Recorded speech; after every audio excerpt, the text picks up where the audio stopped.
Saudamos a todos os nossos queridos amigos e irmãos em Cristo Jesus. Seja bem-vindo ao estudo da lição desta semana, que é a lição número 6. Antes de iniciarmos, vamos orar ao nosso Deus. Pai querido que estás nos céus, na Tua presença estamos mais uma vez para Te adorar, para reconhecer que o Senhor é o Santo de Israel, o Deus eterno, aquele que vive e reina para sempre. Derrama sobre mim e os meus irmãos o Espírito Santo ao abrirmos a Tua palavra neste momento, em nome de Jesus. Amém. A lição número 6, imagens de unidade. Os que estudam a Bíblia sabem que ela está repleta de imagens e símbolos que apontam para realidades muito maiores, para verdades teológicas que vão além da nossa compreensão. Deus costuma usar coisas conhecidas para ilustrar o desconhecido. Foi assim que ele fez com o santuário da terra para ilustrar o santuário do céu. Muitas imagens usadas na Bíblia são imagens de elementos básicos como água, fogo, o vento, para ilustrar coisas espirituais. O vento foi usado por Jesus para ilustrar o Espírito Santo. O fermento também foi usado por Jesus Cristo para ilustrar o Espírito Santo. O fogo também foi usado por Jesus Cristo para ilustrar o Espírito Santo. O óleo também foi usado por Jesus Cristo para ilustrar o Espírito Santo. Veja quantas imagens, quantos símbolos usados por Jesus para ilustrar unicamente o Espírito Santo. Na lição desta semana nós vamos estudar algumas imagens e o que elas revelam, que verdades teológicas, que ensinamentos elas revelam para você. Na parte de domingo, o povo de Deus. Povo de Deus é uma expressão que nós amamos, está na Bíblia. Você é povo de Deus. Eu convido você para abrir a Bíblia na primeira carta de Pedro. Abra sua Bíblia, capítulo 2 e o verso 9. Primeira carta de Pedro, capítulo 2 e o verso 9. Aqui nós lemos: Mas vós sois a geração eleita, o sacerdócio real, a nação santa, o povo adquirido, para que anuncieis as virtudes daquele que vos chamou das trevas para a sua maravilhosa luz. Você e eu estamos no mundo, mas não somos do mundo. Nós não estamos aqui por acaso. Nascemos aqui com um propósito. Assim como Jesus Cristo nasceu gerado pelo Espírito Santo como Filho de Deus, você e eu também, desde que nascemos da água e do Espírito Santo, nós somos filhos e filhas de Deus com um propósito santo, sagrado nesta terra. Não estamos aqui por acaso. A nossa vida não tem nada de acaso. Deus tem sim uma missão para você e para mim. E Ele diz que você e eu somos geração eleita. Que privilégio se sentir eleito, escolhido. O que mais? Deus diz, você é o sacerdócio real. Nós pertencemos ao sacerdócio real. No Antigo Testamento existia a classe sacerdotal, mas no Novo Testamento existe o sacerdócio de todos os santos, como defendido e pregado por Martinho Lutero. É assim que nós cremos. Todos nós, pastores e leigos, somos usados por Deus, instrumentos de Deus para interceder pelas pessoas, para conduzi-las a Jesus. Nós somos sacerdócio real, mas Jesus Cristo é o único sacerdote no santuário do céu. O que mais? A palavra de Deus diz que nós somos nação santa, diferente de todas as nações da terra. Existem mais de 200 nações na terra, mas o povo de Deus, espalhado em todos os países e tribos e línguas, nós somos nação santa. Santa no sentido de que fomos separados do mundo para um propósito santo, para um propósito sagrado, separados para Jesus. Nós pertencemos a Jesus, nós somos instrumentos dele, a nação santa, diferentes no padrão de vida, diferentes no comportamento, diferentes porque na nossa testa deve estar escrito, precisa estar escrito, santidade ao Senhor. E o que mais? Aqui diz, um povo adquirido. Por que povo adquirido? Porque nós somos comprados pelo sangue de Jesus Cristo. Nós fomos comprados pelo ouro do seu sangue e a prata das suas lágrimas. Nós custamos muito, foi um alto preço pago por Deus. O céu pagou um alto preço por você e por mim. Por isso somos povo adquirido, comprado pelo sangue de Jesus Cristo. Por isso somos propriedade de Deus. E ainda completa o verso 9 dizendo: para que anuncieis as virtudes daquele que vos chamou das trevas para a sua maravilhosa luz. Nós não estamos passeando pela terra, queridos, nós estamos aqui com uma missão específica, a anunciar as virtudes de quem? As virtudes do nosso Pai Celestial, as virtudes de Jesus Cristo, nosso Salvador, a virtude daquele que nos chamou das trevas. Não somos das trevas. Fomos das trevas, nascemos nas trevas, mas desde que nascemos da água e do Espírito, somos filhos e filhas de Deus, somos da luz, do reino da glória do nosso Senhor Jesus Cristo, que vos chamou das trevas para a sua maravilhosa luz. E o verso 10, vós que em outro tempo não erais povo, mas agora sois povo de Deus. Que certeza!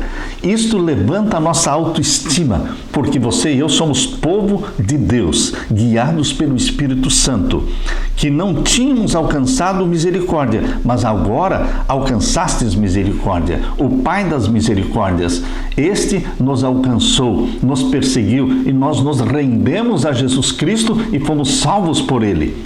E agora abra sua Bíblia no livro de Êxodo. Abra sua Bíblia em Êxodo, o capítulo 19 e os versos 5 e 6. Êxodo, capítulo 19 e os versos 5 e 6. Aqui nós lemos: agora, pois, se diligentemente ouvirdes a minha voz e guardardes o meu concerto, então sereis a minha propriedade peculiar dentre todos os povos, porque toda a terra é minha. Jesus estabelece condições. Se ouvirdes a minha voz, se guardardes o meu concerto.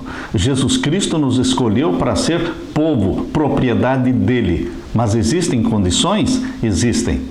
Nós precisamos diligentemente ouvir a sua voz e também guardar o seu concerto. Então seremos propriedade peculiar dentre todos os povos. E o verso 6 diz: e vós me sereis um reino sacerdotal e o povo santo. Que privilégio você e eu sermos reino sacerdotal. Pessoas na terra que vivem para salvar almas, para interceder por elas, para conduzi-las a Jesus. E agora abra sua Bíblia no livro Deuteronômio. Deuteronômio, capítulo 4 e o verso 20. Aqui nós lemos: mas o Senhor vos tomou e vos tirou do forno de ferro do Egito. A Bíblia usa essa imagem, não é? O povo de Deus estava escravo no Egito, o forno de ferro do Egito, ali onde eles faziam tijolos, ali onde eles queimavam os tijolos, trabalhando diretamente naquele calor, naquele forno. Deus os tirou do forno de ferro do Egito para que sejais por povo hereditário, como neste dia se vê. E agora o capítulo 7 e o verso 6. O capítulo 7 e o verso 6, nós lemos: porque povo santo és ao Senhor teu Deus, o Senhor teu Deus te escolheu para que lhe fosses o seu povo próprio de todos os povos que sobre a terra há. O Senhor não tomou prazer em vós, nem vos escolheu, porque a vossa multidão era mais do que a de todos os outros povos, pois vós éreis menos em número do que todos os povos, mas porque o Senhor vos amava, e para guardar o juramento que jurara a vossos pais, o Senhor vos tirou com mão forte e vos resgatou da casa da servidão, da mão de Faraó, rei do Egito. Deus é fiel em cumprir a sua promessa. A promessa feita a Abraão foi cumprida no povo de Israel. Jesus Cristo, que nasceu da casa de Davi, veio para cumprir aquela promessa feita a Abraão, que da descendência dele viria o Messias e o Salvador. Querido, Jesus Cristo não esquece das promessas. Ele é fiel em cumprir com todas as promessas. Você se alegre, você se regozije, porque você é povo de Deus. Você não se sente especial? Você não se sente chamado e eleito, escolhido? É assim que eu me sinto. Eu posso levantar a minha cabeça e olhar para cima, de onde vem o socorro bem presente na hora da angústia. Queridos, nós não precisamos viver cheios de complexos, cabisbaixos, deprimidos, porque nós somos nação santa. Nós somos filhos e filhas do Pai Celeste, comprados pelo ouro do seu sangue e a prata das suas lágrimas. Aleluia! Na parte de segunda-feira, a casa de Deus. Esta é outra imagem que a Bíblia usa para falar do povo de Deus, chamando de a casa de Deus. Traz-nos a imagem de um edifício que foi construído. Um edifício tem que ter o alicerce, tem que ter paredes. Queridos, nós somos construídos e edificados como a casa de Deus sobre o fundamento que é a rocha eterna. Jesus Cristo é conhecido como a rocha eterna, aquela rocha inabalável. A Bíblia diz que Jesus Cristo era a rocha que estava lá no deserto, de onde saía água para o povo de Israel beber. Na primeira carta de Paulo aos Coríntios, capítulo 10, e o verso 4, diz assim: e beberam todos de uma mesma bebida espiritual, porque bebiam da pedra espiritual que os seguia. A rocha que os seguia. Onde o povo de Israel ia, lá estava a rocha para prover para eles a água. Queridos, Jesus Cristo é a rocha sobre a qual a igreja, a casa de Deus, está construída. A outra imagem presente na casa de Deus é que você e eu somos pedras vivas. Pedro fala de nós como pedras vivas. Na sua primeira carta, capítulo 2, verso 5, você e eu somos pedras vivas construídas em cima da rocha que é Jesus Cristo. Abra sua Bíblia também em Efésios, capítulo 2. Efésios, capítulo 2, e vamos ver os versos 19 até o verso 22. Efésios, capítulo 2, e os versos 19 até o verso 22. Aqui nós lemos: assim que já não sois estrangeiros nem forasteiros, mas concidadãos dos santos e da família de Deus. Que privilégio! Isto levanta a autoestima de qualquer um, ser concidadão dos céus, concidadão dos santos e pertencer à família de Deus. Que bênção ter um pai! Que bênção ter um irmão mais velho chamado Jesus Cristo, que é Salvador e Senhor nosso. Que bênção ter o Espírito Santo que nos guia, que nos conforta, que nos consola. Pertencemos à família de Deus. E o verso 20 diz que somos edificados sobre o fundamento dos apóstolos e dos profetas, de que Jesus Cristo é a principal pedra da esquina. Jesus é a rocha eterna, sobre a qual os profetas e apóstolos estavam construídos, e você e eu somos pedras vivas, construídas sobre este fundamento inabalável. E o verso 21 diz: no qual todo o edifício bem ajustado cresce para templo santo no Senhor, no qual também vós juntamente sois edificados para a morada de Deus em espírito. O Espírito Santo habita e mora em você, na casa de Deus. Você é a casa de Deus. Jesus Cristo está usando aqui a linguagem figurada para mostrar que Ele é a rocha e que nós somos pedras vivas. Quando Jesus olhou para Pedro e disse: Pedro, tu és Pedro, sobre esta pedra edificarei a minha igreja, Jesus Cristo estava falando o seguinte: no grego, o nome Pedro é Petros, que significa pedaço de pedra. E quando Jesus Cristo falou sobre esta pedra edificarei minha igreja, ele não usou a palavra Petros no masculino, mas usou a palavra Petra no feminino. A Petra não é pedaço de pedra. A Petra que Jesus Cristo disse sobre esta Petra edificarei a minha igreja se refere à rocha eterna, que é Jesus Cristo. Pedro é um pedaço de pedra, você é um pedaço de pedra, somos pedras vivas, construídas, edificadas sobre a Petra, a rocha eterna, que é Jesus Cristo, a rocha dos séculos, a rocha eterna. Nenhum cristão pode ser uma pedra isolada, porque nós não vivemos como ilhas, nós vivemos em comunidade. Portanto, queridos, nós deveremos estar ligados uns aos outros na família de Deus, sendo edificados como casa de Deus. Além da imagem da casa de Deus, Paulo também usa a imagem de família de Deus. A ideia de família está nos falando de relacionamentos, relacionamentos entre pessoas. É uma imagem familiar de pai, de mãe, de irmãos e de irmãs. O vínculo entre os membros de uma família, ele é fortalecido através da lealdade, e deve haver lealdade entre nós como irmãos. Estamos ligados uns aos outros, não porque pertencemos à família humana através do primeiro Adão, mas porque através do segundo Adão, que é Jesus Cristo, nos tornamos filhos e filhas de Deus, comprados pelo sangue de Jesus. Na parte de terça-feira, o santuário do Espírito Santo. Esta é uma imagem que me cativa, santuário do Espírito Santo. O Espírito Santo habita em você. O Espírito Santo não nos faz visitinha de médico, não. O Espírito Santo mora em você. Ele habita na sua mente, no seu corpo. Somos templos do Espírito Santo. Abra sua Bíblia em João capítulo 14 e o verso 17. João capítulo 14 e o verso 17.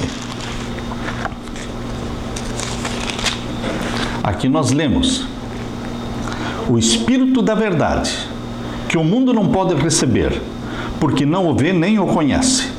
Mas vós o conheceis, porque habita convosco e estará em vós. Jesus diz que o Espírito Santo habita em você, em mim. Quando nós buscamos, quando nós pedimos, vem Santo Espírito, habita em mim, vive em mim, Santo Espírito, vive em minha mente, no meu corpo, faz-me uma possessão divina, possessão do Espírito Santo. Queridos, Jesus Cristo habita em nós através do Espírito Santo.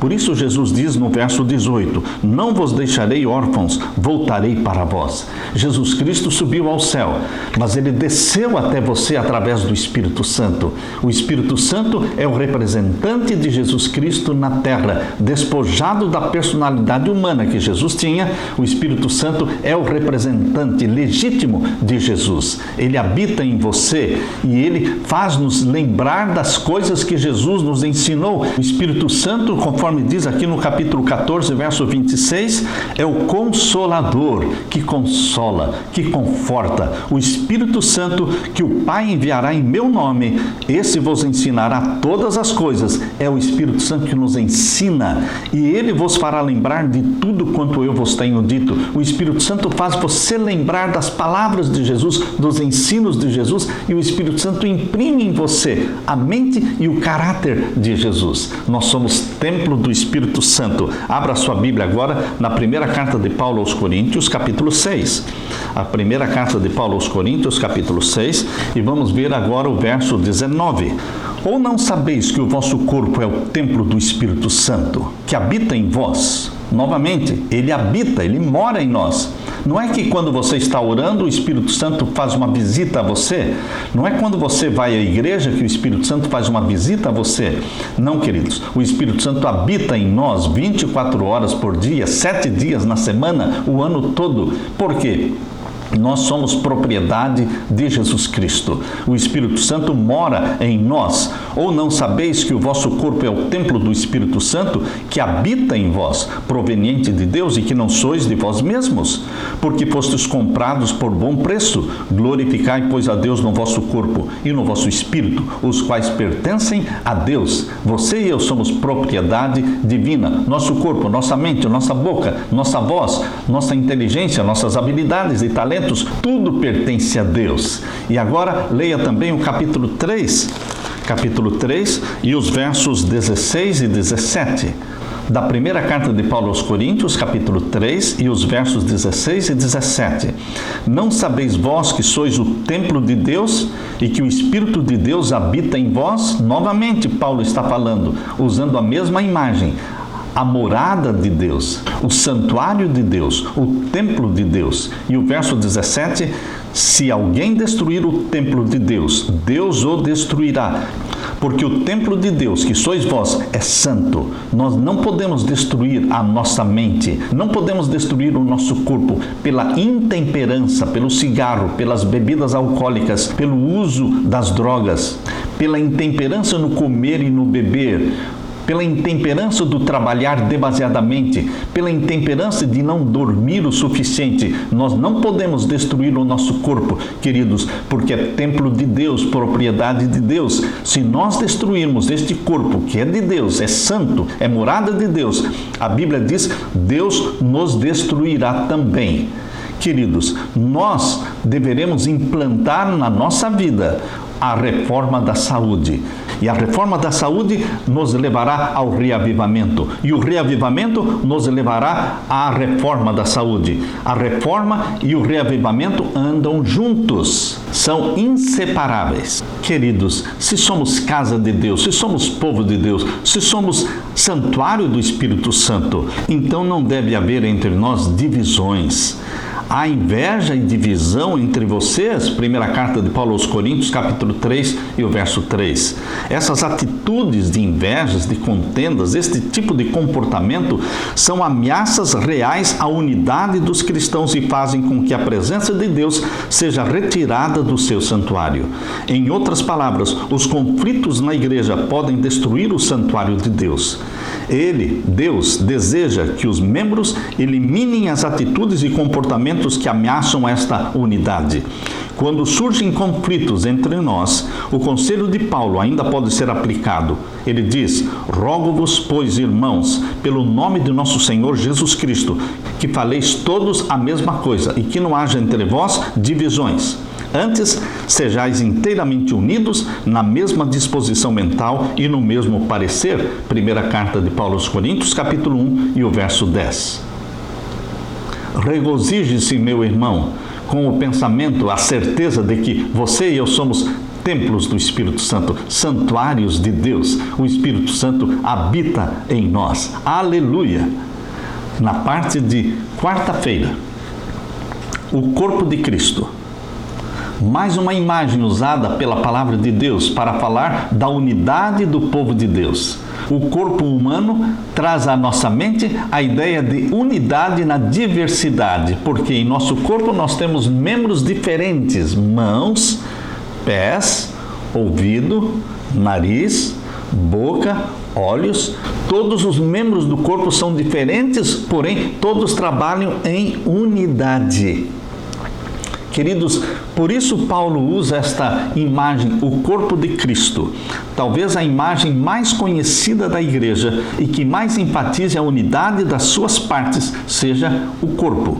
Assim como um corpo é uma unidade composta de muitas partes diferentes, cada uma com a sua função e responsabilidade, assim também é a igreja como o corpo de Cristo. Abra sua Bíblia na primeira carta de Paulo aos Coríntios, capítulo 12. Vamos ler aqui, primeira carta de Paulo aos Coríntios, capítulo 12, e os versos 12 a 26. Aqui nós lemos: porque assim como o corpo é um e tem muitos membros, e todos os membros, sendo muitos, são um só corpo, assim é Cristo também. Pois todos nós fomos batizados em um Espírito, formando um corpo, quer judeus, quer gregos, quer servos, quer livres, e todos temos bebido de um Espírito, porque também o corpo não é um só membro, mas muitos. E aqui Paulo fala sobre o pé, fala também sobre a mão, fala também sobre a orelha, sobre o olho. Queridos, e Paulo conclui dizendo, verso 17, se todo o corpo fosse olho, onde estaria o ouvido? E se todo fosse ouvido, onde estaria o olfato? Mas agora Deus colocou os membros do corpo, cada um deles como quis. Verso 25, para que não haja divisão no corpo, mas antes tenham os membros igual cuidado uns dos outros, de maneira que, se um membro padece, todos os membros padecem com ele, e se um membro é honrado, todos os membros se regozijam com ele. E o verso 27, ora, vós sois o corpo de Cristo e seus membros em particular. E o verso 28, e a uns pôs Deus na igreja primeiramente apóstolos, em segundo lugar profetas, em terceiro doutores, depois milagres, depois dons de curar, socorros, governos, variedades de línguas. Veja a variedade de dons dados pelo Espírito Santo. Assim também, no nosso corpo existe uma variedade de membros, mas todos trabalham para a edificação do corpo, edificação da igreja. O ensino de Paulo na primeira carta aos Coríntios, capítulo 12, revela a profunda realidade de que a unidade cristã autêntica ocorre na diversidade. É exatamente porque somos diferentes uns dos outros. É exatamente porque Deus se revela a você e a mim de forma diferente, peculiar. Nós devemos nos respeitar, nós devemos ser corteses uns com os outros, nós devemos ser tolerantes uns com os outros. A Igreja Adventista do Sétimo Dia cresceu a passos largos. Ela é composta por pessoas de quase todas as origens, culturas e ambientes que podemos imaginar. Não podemos permitir que as nossas diferenças étnicas, culturais, educacionais e de idade nos dividam. Essa diversidade deve ser moldada pelo Espírito Santo como uma força em favor da unidade, revelando a verdade de que, apesar dessas diferenças, somos todos um em Cristo Jesus. Como vimos, ao pé da cruz somos todos iguais, independentemente de quem somos ou de onde viemos. A igreja deve demonstrar que a unidade na diversidade pode ser alcançada pela graça de Jesus. Paulo mostrou como esse ideal pode ser sim alcançado. Cristo, disse Paulo, é a cabeça da igreja, sendo este mesmo o Salvador do corpo. Efésios capítulo 5 e o verso 23. E nós deveremos manter unidade nos pontos essenciais, liberalidade nos pontos que não são essenciais e caridade em todos os pontos e em todo o relacionamento de uns para com os outros. Na parte de quinta-feira, ovelhas e pastor. Abra sua Bíblia em João capítulo 10. O Evangelho de João, o capítulo 10, os versos 1 até o verso 11.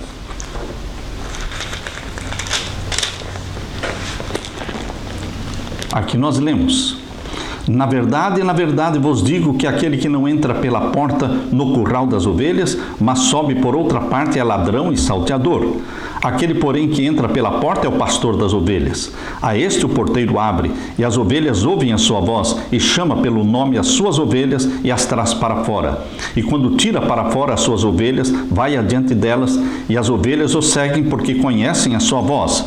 Mas de modo nenhum seguirão o estranho, mas antes fugirão dele, porque não conhecem a voz do estranho. Jesus disse-lhes desta parábola, mas eles não entenderam o que era que lhes dizia. Tornou, pois, Jesus a dizer-lhes: em verdade vos digo que eu sou a porta das ovelhas. Todos quantos vieram antes de mim são ladrões e salteadores, mas as ovelhas não os ouviram. Eu sou a porta. Se alguém entrar por mim, salvar-se-á, e entrará e sairá e achará pastagens. O ladrão não vem senão a roubar, a matar e a destruir. Eu vim para que tenham vida e a tenham com abundância. Eu sou o bom pastor. O bom pastor dá a sua vida pelas ovelhas. Na Bíblia, a imagem que mais nos cativa sobre Jesus Cristo é esta imagem de Jesus, o bom pastor, cuidando das suas ovelhas, cuidando do seu rebanho. Jesus amava usar ilustrações. As ilustrações usadas por Jesus eram tiradas das coisas da vida diária e, conquanto fossem simples, encerravam admirável profundeza no significado. As aves do céu, os lírios do campo, a semente a brotar, o pastor e as ovelhas. Com estas coisas, exemplificava Cristo a verdade imortal. E sempre, dali para frente, ao acontecer que os ouvintes vissem esses objetos, recordavam-lhe as palavras. Assim a verdade se tornava viva realidade. O livro Conselhos a Pais e Professores, páginas 234 e 235. Os escritores bíblicos usaram com frequência este simbolismo, esta imagem do pastor e as ovelhas, para ilustrar algumas das preciosas verdades do Evangelho. Antes que o homem falasse de Deus como seu pai, dele cantou ternamente como sendo seu pastor. Davi escreveu no Salmo 23, verso 1, o Senhor é o meu pastor, nada me faltará. E no Salmo 79, verso 13, ele diz, quanto a nós, teu povo e ovelhas do teu pasto, para sempre te daremos graças. A Bíblia tem centenas de títulos e símbolos para Jesus: maravilhoso, conselheiro, Deus forte, Pai da eternidade, príncipe da paz. A Bíblia fala de Jesus como sendo o leão da tribo de Judá, o cordeiro de Deus, a raiz de Jessé, resplandecente estrela da manhã. Mas o mais significativo e belo título dado para Jesus é o bom pastor. Por quê? Porque nós somos ovelhas amadas, cuidadas e alimentadas por Ele.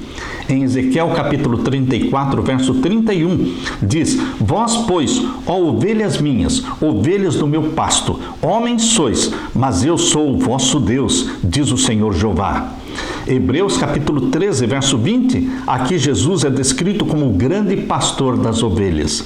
Ora, o Deus de paz que pelo sangue do concerto eterno tornou a trazer dos mortos a nosso Senhor Jesus Cristo, o grande pastor das ovelhas. Hebreus 13, verso 20. Ainda na primeira carta de Pedro, capítulo 5, verso 4, nós lemos: e quando aparecer o sumo pastor, alcançareis a incorruptível coroa de glória. O apóstolo Pedro chama Jesus de o supremo pastor. E João, o discípulo amado, é o que mais fala de Jesus como o bom pastor. Capítulo 10 de João e o verso 11: eu sou o bom pastor dá a sua vida pelas ovelhas. Eu sou o bom pastor e conheço as minhas ovelhas, e das minhas ovelhas sou conhecido. Capítulo 10, verso 14. E ainda no verso 15 diz: assim como o Pai me conhece a mim, também eu conheço o Pai, e dou a minha vida pelas ovelhas. E ainda diz o verso 16: ainda tenho outras ovelhas que não são deste aprisco. Também me convém agregar estas, e elas ouvirão a minha voz, e haverá um só rebanho e um só pastor. Queridos, nenhuma outra comparação tem cativado tanto a mente da cristandade como a imagem do bom pastor e as suas ovelhas. Como um comentarista disse, esta parábola do bom pastor tem sido um deleite para as crianças, como também uma consolação para os velhos. Sem dúvida, a imagem de Jesus como bom pastor tem impressionado profundamente a literatura, a música e a arte cristã. As catacumbas de Roma falam de Jesus como bom pastor. As catacumbas, existem ali 400 quilômetros de catacumbas em Roma. Ao todo são 60 catacumbas, túneis subterrâneos usados para enterrar os mortos, e também o lugar onde os cristãos dos primeiros séculos, ali eles adoravam a Deus. Sabem qual é o quadro mais antigo de Jesus achado nas catacumbas? É o quadro que mostra Jesus Cristo como um pastor carregando um cordeirinho e cuidando do seu rebanho. O escritor Marvin Vincent escreveu: não podemos passar por qualquer parte das catacumbas ou examinar as páginas de qualquer coleção de monumentos antigos sem se deparar com este símbolo do bom pastor, vez após vez. Sabemos de Tertuliano que isto foi frequentemente desenhado sobre os cálices. Nós o achamos pintado em afrescos sobre os tetos e paredes de câmaras sepulcrais. Achamos Jesus Cristo como bom pastor rudemente gravado em pedras de túmulos ou mais cuidadosamente esculpido em sarcófagos. E numa palavra, achamos Jesus como bom pastor representado em cada espécie de monumento cristão que tem chegado até nós. Por que, querido? Por que você acha que a imagem do bom pastor era tão comum na arte cristã primitiva? Não seria porque ela expressa a soma total de todas as necessidades e anseios dos seres humanos? O bom pastor provê tudo o que uma ovelha necessita. O bom pastor provê descanso, refrigério, nutrição, restauração, orientação, libertação do medo, conforto, segurança, vitória sobre os inimigos. O que mais pode um cristão pedir? Isto está escrito no Comentário Bíblico Adventista, volume 3, página 686. O que mais você pode desejar, além de tudo isso que o bom pastor Jesus provê para você e para mim? Mas, queridos, a imagem do bom pastor não fica somente para Jesus. Você que foi resgatado pelo sangue de Jesus Cristo, veja o privilégio que Deus dá para você. Isto está escrito no livro Filhos e Filhas de Deus, na página 277. Diz assim: é um privilégio de cada um que tem experimentado o amor de Deus em seu próprio coração pensar se não há alguém que pode ser por ele trazido a Jesus. Você deve, como bom pastor, inspirado em Jesus Cristo, sair em busca das ovelhas perdidas. No livro Serviço Cristão, na página 178, nós lemos: Irmãos e irmãs, por que vos ponhais junto às igrejas? Estudai a parábola da ovelha perdida e saí como fiéis pastores procurando o perdido no deserto do pecado. Salvai os que perecem. Serviço Cristão, página 178. Queridos, eu deixo aqui o apelo para você. Saí como fiéis subpastores, procurando os perdidos no deserto do pecado. Salvemos os que perecem. Que Deus derrame o Espírito Santo sobre você e que você seja um subpastor de Jesus Cristo, vivendo para salvar as ovelhas desgarradas de Israel. Que Jesus Cristo lhe dê a paz. Que Jesus Cristo derrame sobre você o Espírito Santo. É a minha oração. Amém.